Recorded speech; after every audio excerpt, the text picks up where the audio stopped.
I think our first few customer churns were extremely painful, partly because we built relationships. We give it all, right? It's your first customer, your second customer you're putting in your life there. And when they didn't work out, I call it the NDEs. We've had a bunch of near-death experiences. It felt like, all right, oh my God, this is the worst. And what are we doing? What are we doing wrong here, right? But if they didn't happen, we wouldn't be here, right? Like, because then you're always telling yourself, okay, life's okay, but you know it's not. So I almost appreciate those big downfalls more than like sitting in a silent storm.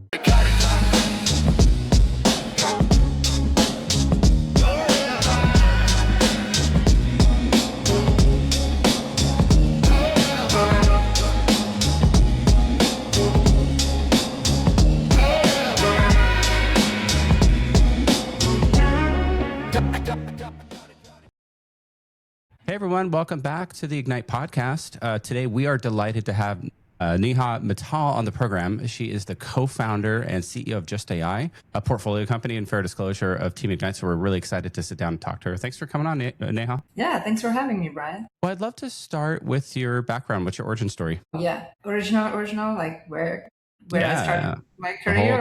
The whole thing, the whole story. All right, let's do it. Well, I did my undergrad in Singapore, and actually second year of my college is when somebody mentioned the word technopreneurship. At the time, that was a fancy term, which meant you're studying technology, but what if you combine it with business and make sense of it, which immediately stuck with me. I was like, all right, I want to explore this further. And so I took a 6-month program in college at the time, which was a startup program where you sort of go build your own startup. This was in Singapore, but we came here. We went to Chile to understand how the startup scene looks like. Anyway, that's when I caught the startup bug. I was in Singapore for the next few years, where I ended up joining Goldman Sachs for a bit. I very quickly realized it's not for me. It taught me a ton, but also, I was itching to do something more. Dodged a bullet there. Yeah. Yeah.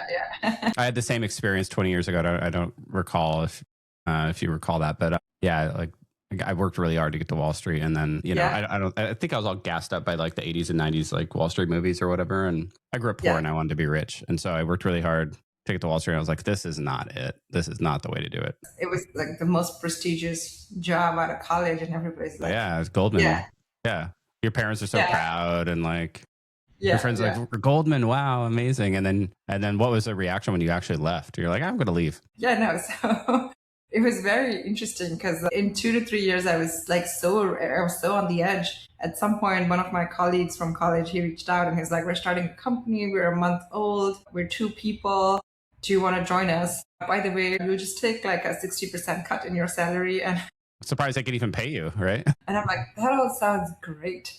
So yeah, that sounds fantastic. I just decided to quit, and my friends were like, what did you just do? And I was like, I know, this is crazy. We'll see what this means. And then within a week, everybody was like, you're glowing. This is for you. Do what you're doing. And it felt like a difficult decision at the time because my bank account looks different. And you're starting to think about like, what does it mean in terms of where my life is going to be? But, in a few weeks, I was like, actually, this is way better. And all of that was in my head. Once you jump off of that cliff, you're like, life is actually a lot better. So anyway, that was sort of my first just getting a sense for what am I getting into the startup world.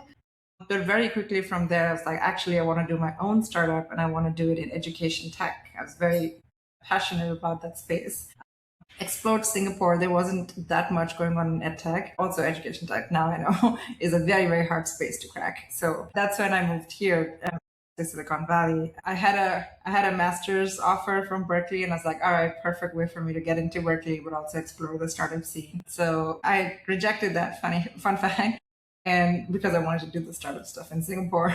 And then last minute, I was like, actually, can you take me back? I'd like to come. So anyway, here I am 10 years later. Yeah. So started there, and then went to John Zuckerberg, which is Facebook's education. That it had the best of blessings from Facebook, but also all ex-founders from the edtech world. So learned a lot there. But also very quickly realized a little bit more about myself, where I love edtech, but I don't have the patience to wait a generation to see what this would pan out to. I was like, actually, I'm somebody who likes to see results quickly. And so from there, started another company called city structure with my co-founder who I met in a TechCrunch hackathon. And so that was very much, she called me, we grabbed a coffee in Hayes Valley, and then we do a hackathon together. She had 20 years of experience in real estate. I knew nothing about it, but she was looking for a product and tech leader. And so long story short, we're like, okay, we're a good team. Let's do it. We built a city structure, which was about how do you extend what's possible on your property? Can you add an ADU? Can you turn a room into a bathroom? All that good stuff. And can you do that by collecting drone data? So we were flying drones and we were doing a lot of cool stuff. But yeah, did that. And then in the middle of all of this, my colleague at Twitter reached out because she was like, wait, GDPR is hitting us and we would like to understand how we're using users' data. And we have very little of anything built out there, not surprisingly.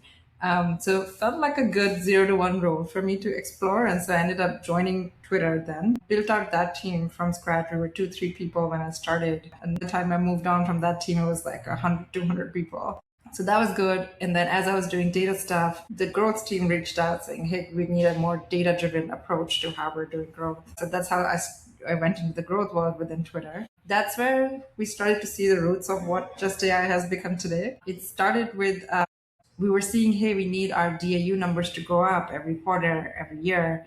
But the way we're making decisions on growth and marketing were very much vibe-based. Hey, somebody has an idea, let's go test it out, maybe run an A/B test, wait for results, and then we wouldn't see any. If we see some goodness, great, let's double down, right? So there was no systematic way of thinking about it.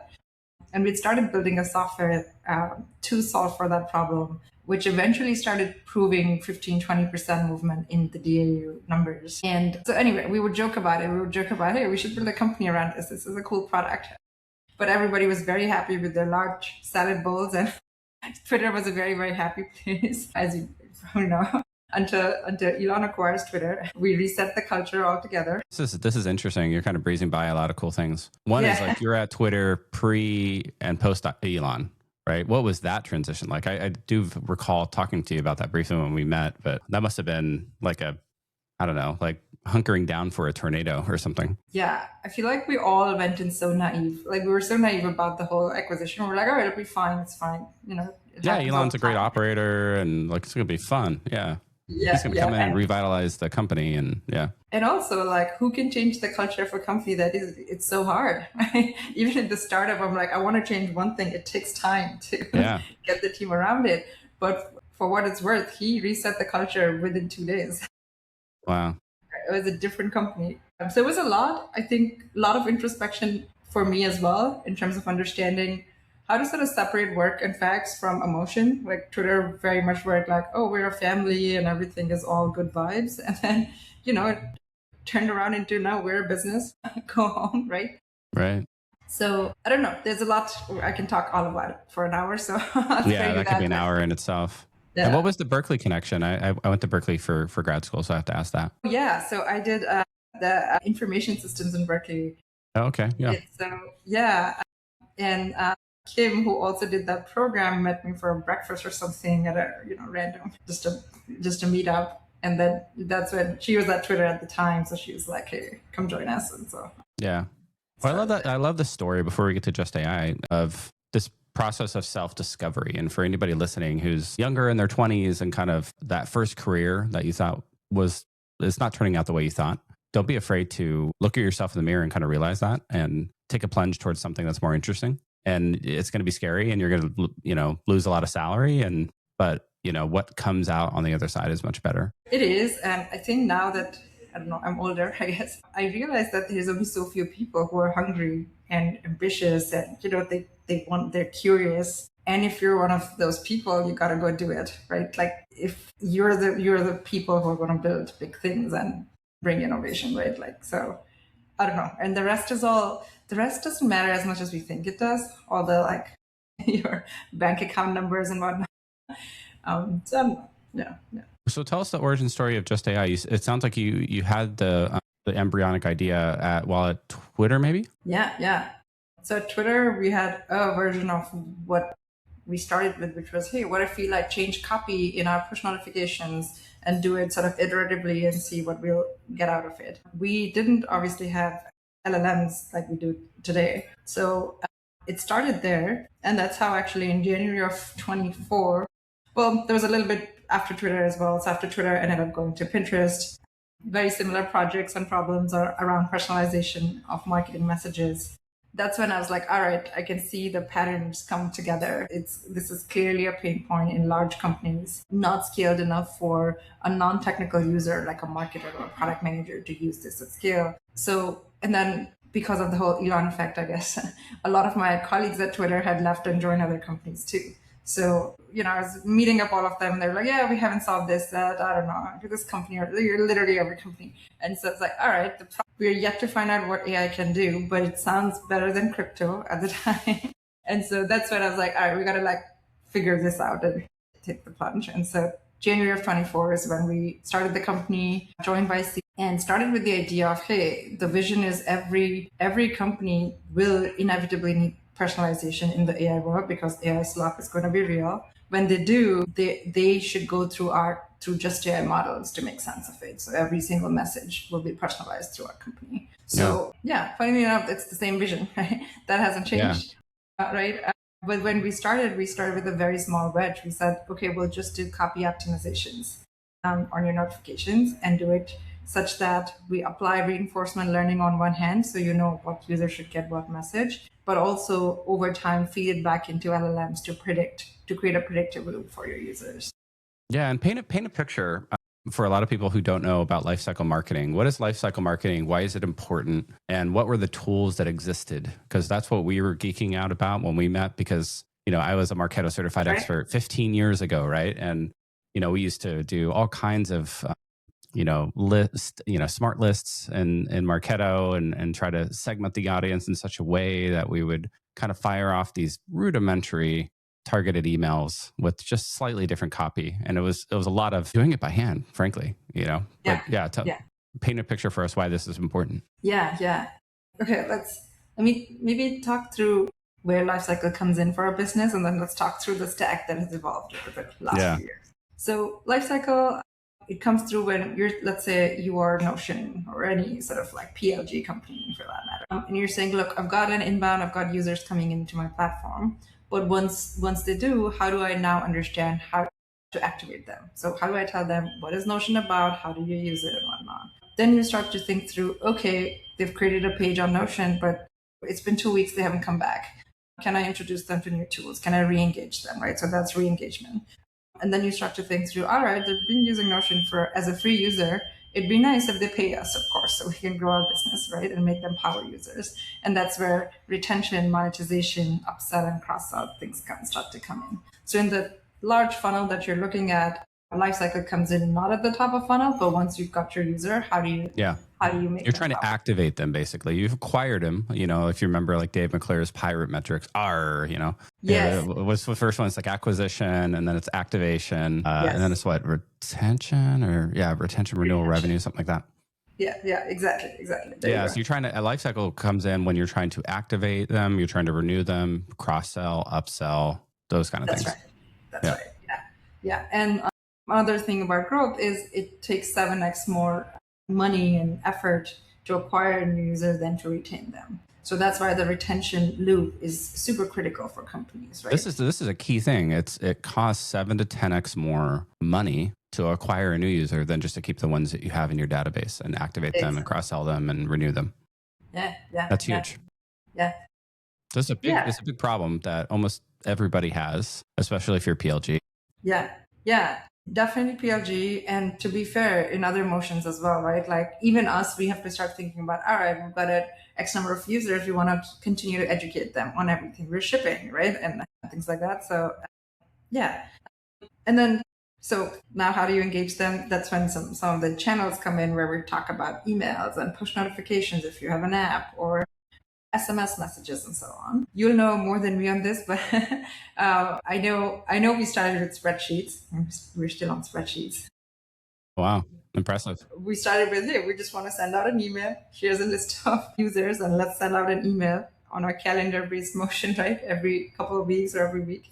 And then you're like Salesforces of the world came in, right? It's like, okay, can we do something a little bit more interesting? Can we throw in user data and then start to figure out how we send those messages across user lists? At the time, personalization was very much, hey, can we add first name to our message, right? Then it evolved from there, where in the last decade, tools like Braze, Iterable came through, where they're like, wait, we'll give you a nice WYSIWYG automation builder where you can build your journeys and sequences. Then personalization became a little bit more advanced, where we started saying, actually, you can build your if-else logic in this workflow builder and say, okay, if you're a free user, you'll get this message, but if you're a paid user, you get this other message. I think we as users are very good at exploiting these things. So what we did was we said, all right, we're going to create lots and lots of those if-else branches. And now what we call that the octopus. So now we created an octopus problem for us. Where we're like, God, we've got hundreds of campaigns. Each one is an octopus of if-else logic. And we have no idea how to read these, what's actually performing and what's not. And now how do I go beyond this? I've created 10 if-else branches, but I don't know how to do anything beyond that, right?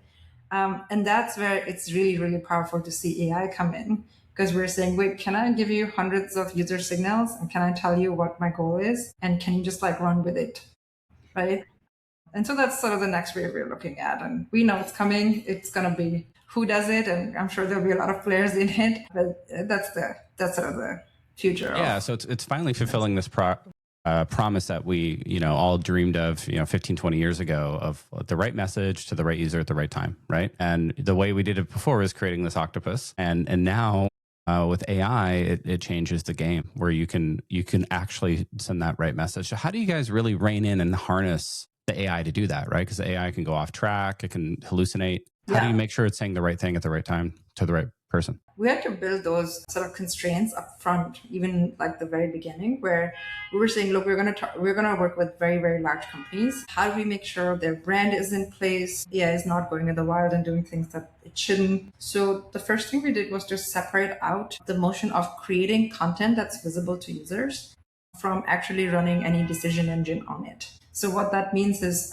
our users would first go and create, let's say, hundreds of variants of an email. They get a chance to review things. They get a chance to put in context into AI. And then once they review and approve it, that's when we say, all right, now AI can go wild with all of this content, right? So that gives them a chance to sort of save their brand and reputation, right? At the same time, autonomously run marketing in the background. Have you had any things you've had to do in the platform that were surprising to make this work? So many things every day.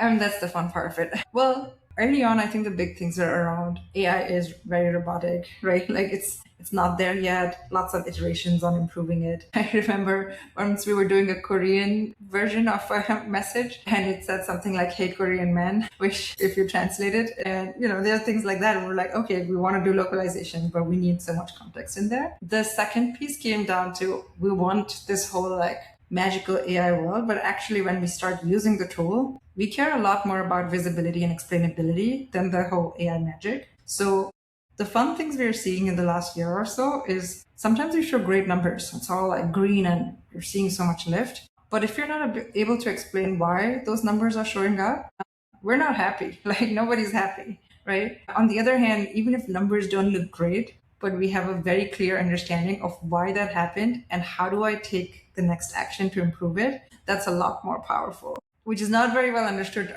because, everybody's talking about number go up, life's great, but that's actually not true in how we use tooling and platforms.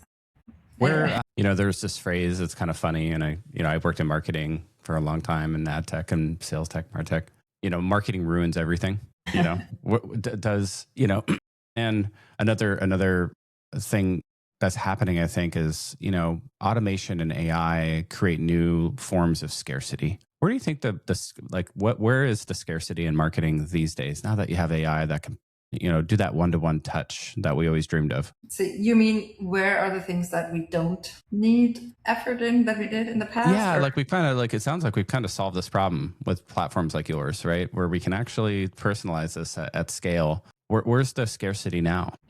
Yeah. kind of goes back to your previous question on like, so what were the surprises? What, right?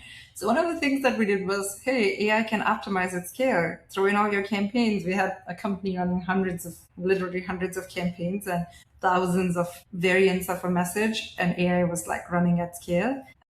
And then they were like, wait, but how do we manage this operationally? We don't have people to manage it. Also, nobody likes to be in the role of reviewing and managing each thing. That's not fun, right? And we had to figure that out too. We're like, all right, now there's an operational challenge of scale that we didn't think about, because until now we had one content writer for maybe like a whole marketing team. And it was only at a certain scale you could produce content and test it, right? Now we're saying we're shrinking 4 years worth of A/B testing to 1 month. Who's going to manage it, right? So some of that is that. But to your other question, what's very obvious is it's not that jobs are going away or whatnot. It's more that you're reskilling yourself, right? Like it's not even like you're upskilling, you're reskilling. Like things that you were doing earlier, you're not going to do now. So we're seeing a lot of that. It's like, hey, we still work with creative copywriters, right? But they're finessing AI, they're playing with AI more than anybody else right now, right? So yeah, that's what we're going to see more of. Yeah. What's the hardest customer objection that you've had to overcome so far? Before they started working with us, I think one that we're still building towards, and I think it's a very, very good ask, is I'm a very large company and I have hundreds of very, very, very hard requirements on how things should be customized. They are not deterministic.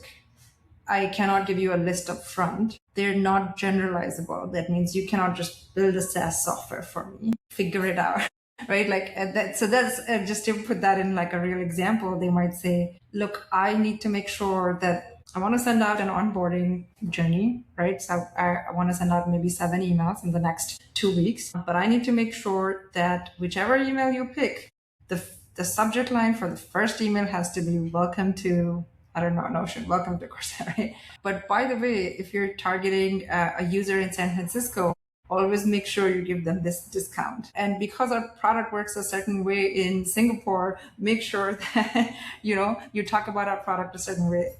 So there's hundreds of those custom requirements that literally every company has. And nobody would have a bizarre ask like that pre-AI. But now they can.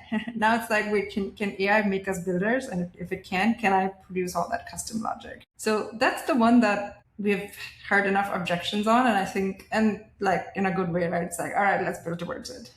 How do you balance the power of the platform versus kind of, safeguarding the ability to use it incorrectly or to fail at it? Like how much power do you give to the users versus how much do you kind of retain in the platform as guardrails? That's actually a really good question, because that's where a lot of like product opinions come in. Like, hey, how are we making the product very opinionated rather than do anything and everything or do very deterministic things? Marketo, I would say back in the day, 15 years ago, was at the extreme. Like it didn't hold your hand at all. And you could I remember one time I ran an infinite loop. I didn't even know what I was doing, but I had a bunch of like smart campaigns and smart lists running in a loop. Yeah. And Marketo reached out and they're like, hey, you have like millions of events here. Is that intentional? Because that's that's 3 orders of magnitude more than you've had in the last 30 days. We're like, oh yeah, that was not intentional to run millions of events in the platform. Yeah. No, you'd be surprised. That still happens. So once in a while we'll be like, wait, did you mean to do this?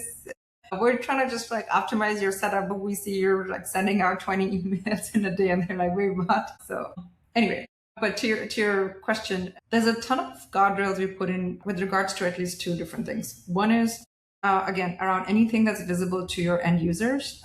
We want to make sure that you've eyeballed everything. So that still exists. The second one is around data and measurement. So end of the day, we're still a very technical data heavy tool. And we give a lot of guidance on, hey, should you be running like 20 variants at a time?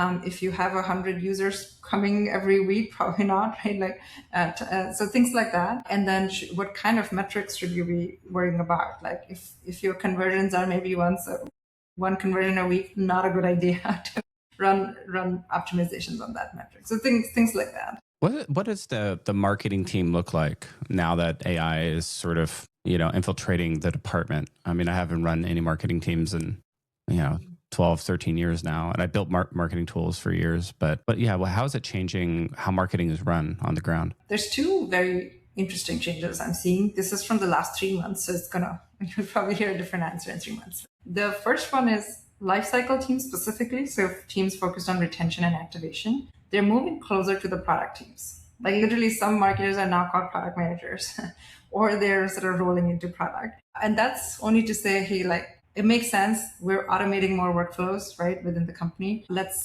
product experiences is what should drive marketing and vice versa, right? So that's one interesting like change in organizational setups that I'm seeing. The second one is we're seeing more and more where people are following a generalist model where they're like, wait, can we have one marketer who can take more scope now? And can they use your tool to run all of lifecycle marketing, even though that's only, let's say, 20% of their job?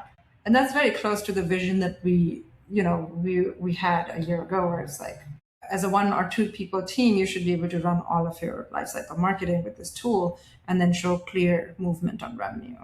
Yeah, I remember running lifecycle marketing at a $30 million startup in revenue, kind of, mid-stage kind of startup. And I must have had a team of 6 or 7 people working on lifecycle in various forms, a couple content writers, a couple marketing managers, a designer, this cross-functional team. Yeah. Is that dream fulfilled, or is that sort of still kind of more like a vision where, I'm a founder and I'm hiring my first marketing hire. Can they plug into Just AI and really make this thing scale a little bit before I have to really scale out the team to like 10 people? Absolutely. Yeah. And literally everybody who's starting it from scratch or ready to sort of rebuild it, that's exactly how they're thinking through it. There's still some companies that are following sort of the more traditional approach of like all different departments, but that's the long tail, right? Like when you have a very complex setup. Yeah. When you onboarded Just AI, are there any tools that you're kind of taking out, or is it kind of building on top of the tools that are already there? Yeah, no. We talk about taking out both tools and work, right? So work is basically how many people do you need to run marketing, and then a bunch of different tools. So it's interesting. There's sort of 3 levels in which we think about. The first one is, hey, what is the exact tooling we can totally like remove? Like, for example, of course, you don't need to you don't need to have a copy tool to write your variants. You don't need to have a separate experimentation tool. We do that in our tool, things like that. The second level is where we say there's going to be an overlap of functionality. So yes, we're running decision engines. You probably still have a marketer-like tool to run your like simple marketing rules, and there's going to be a little bit of an overlap until we take that out. And the third one is where we're saying we're going to give you functionality where you would reduce seats on other tools, even if you don't take them out. So for example, these are your measurement tools like amplitude and mixed panel and so on. It's like you can probably see all of those data analytics and stuff in our tool. Those are company-wide tools though, probably a different buyer, right? All that good stuff. You probably will still use them, but does the marketing team need it? Not really. So marketing experience becomes very consolidated. So if Just AI fully works, what does life cycle marketing look like in 5 or 10 years? Yeah. The first thing is it's going to be a very clear revenue generating org. So it's not going to be, hey, we just like run your emails and campaigns. It's going to be, no, we contribute 15% to your top line revenue. So that's one. And the second one is what you pointed out. It should be either one person or half a person running your lifecycle marketing. So it's hard to put a number on things, but let's take 2 cases. One case is a pretty sophisticated team that does like lifecycle marketing. What kind of lift can they expect? I know it's hard to speak in generalities versus maybe a startup who's just getting into lifecycle marketing. What's the lift to each of those kind of target users? Yeah. I have some numbers from what we've seen in the past couple of years. Yeah. Generally, lifecycle contributes roughly 10 to 15% to top line. We're able to show a dent of another 15 to 20% on top of it. So that means we're seeing a 3 to 4% lift on the top line with all of this tooling, right? And so that's just the revenue lift itself. We're not talking about efficiencies, but in terms of efficiencies, they're able to, for example, the kind of things we've heard from our customers is, hey, we've taken down 3 job postings because now we can do this with your tool, right? So which is nice. And then the other piece is, hey, we can, of course, run lots of optimizations in a small amount of time. So you're talking on the low end, 25%, 25%, and it could be as high as, a 50% lift to your revenue, which is a significant lift. Yeah, and that's just the tip of the iceberg, right? Like we've only targeted so few channels. We're only getting started with all kinds of optimizations we can do. So I don't know. There's a lot there. Yeah. Anything else you'd like to say to any potential customers listening out there? Anything else they should know? If you haven't tried AI tools, you gotta get there. And by AI tools, I don't just mean your, of course, Claudes and OpenAIs. The beauty of trying AI tools, and I do this in our company too, is you learn a lot about use cases that you wouldn't have thought about. And so that is a big, big learning opportunity that is so critical if you want to be at the cutting edge of, if you want to survive as a company, honestly. Yeah. Yeah. Yeah. It's another way I hear people say it in the industry is AI won't replace you, but the person using AI will. And so try to use it in everything that you do. And even if it feels slower at first, just try to use it and sometimes I'm just like, oh, I could have just done that manually much faster. But over time, I get faster at using AI, and then it does make me 2 to 3 times faster. But at first, it can feel kind of slower. Exactly. I think that's everybody's experience. And so don't get frustrated when AI doesn't work the first or second time.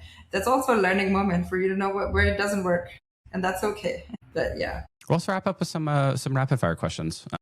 What's something you believed with total conviction 5 years ago that you no longer do? I didn't think I'm going in the AI world, but AI is going to move at the pace it is, and that 95% of the code will be truly written by AI. I think I was underestimating how quickly. Yeah, and I think people misunderstand AI because they haven't really thought about. I mean, we were just getting used to Moore's law, right? Computers were getting 2x better every year, and we were just getting used to that. And now AI gets like an order of magnitude better every year, which is 10x. Yeah. And we're just not used to that pace of change.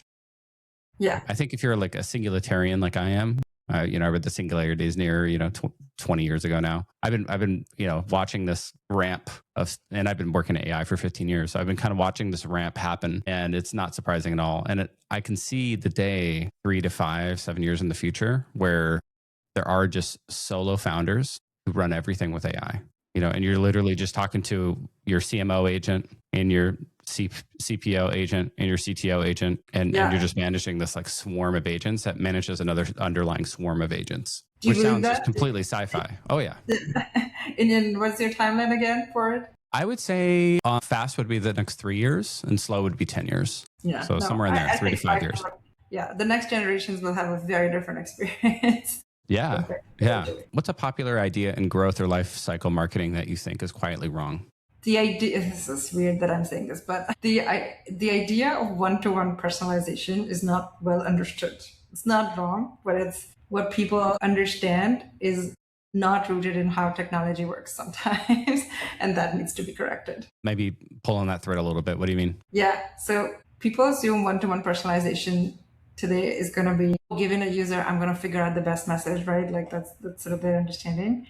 They assume sometimes it's a singular motion where it's like, given Neha is coming to, I don't know, my website, Neha, I know what to send. But actually, you wouldn't know what Neha wants until you look at your entire population, right? You got to get context on what people like Neha are thinking to know what Neha would want to see. If you just look at Neha's trajectory in your platform, you're not going to be able to understand what she needs. So it's actually the way to get to one-to-one personalization is by looking at your entire population over and over. I don't know. It's a very nuanced thing, but a lot of people don't get the depth of what it means to get there. What advice do people constantly give founders and AI builders that you think is wrong? What advice sorry, I missed that. Can you repeat that question? Yeah. What advice do people constantly give founders and people building AI that you think is wrong? Oh, good one. Let's see. I mean, the obvious ones are just like fundraising. Actually, I'll give you, maybe on fundraising, I'll give you 2 perspectives there. So I think YC's advice on raise small early is spot on. We got so much goodness from having less money up front and proving out our PMF. And so, just like using funding milestones as a way to track success, probably very off. Money has a way to get spent, which is a problem. Different ways. Yeah, and you can buy a fake semblance of product market fit with a lot of money, right? If you raise a 2 million seed, you really got to be careful and get to, product market fit.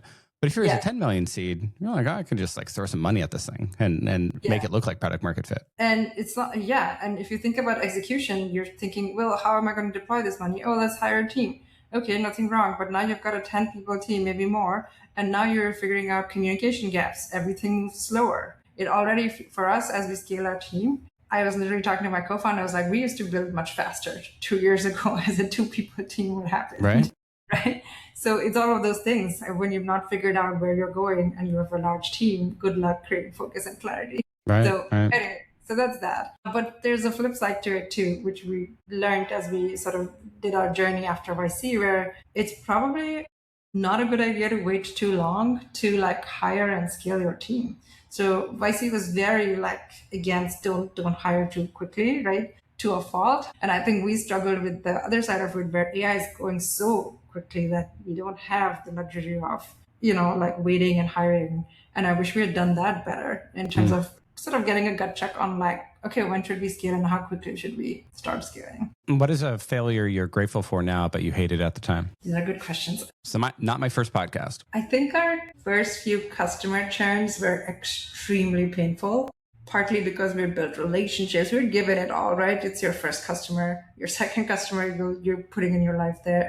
And when they didn't work out, I call it the NDEs. We've had a bunch of near-death experiences. It felt like, all right, oh my God, this is the worst. And what are we doing? What are we doing wrong here, right? But if they didn't happen, we wouldn't be here, right? Like, because then you're always telling yourself, okay, life's okay, but it's not. So I almost appreciate those big downfalls more than like sitting in a silent storm, So yeah, I think those are the big ones. Like that's one. And yeah, I mean, like I don't know if I shared this with you, but during YC, I had a co-founder breakup, and that was a lot because I was running the ship solo for a second. Wow. In hindsight, I think that taught me a lot. Yeah. Well, what was that like? I mean, yeah, that's got to be tough, right? Because that's your other half. It's like almost like a divorce. Yeah. You should call it founder divorces, basically. Yeah. Sometimes I feel it's worse than that. Yeah. But yeah, no. And it was a lot like, it came down to listening to your gut, decision making when nothing makes sense, knowing what you want, all that good stuff, right? But also just like, I had struggled with believing in myself by and just like running with it. After that experience, it was like, I don't have an option. I left everything else. I'm going to do this. And it was a realization that I can do it, actually. It's not. Right. Yeah. And so that is how. The boats were burning in the harbor and you can't get back on those boats, right?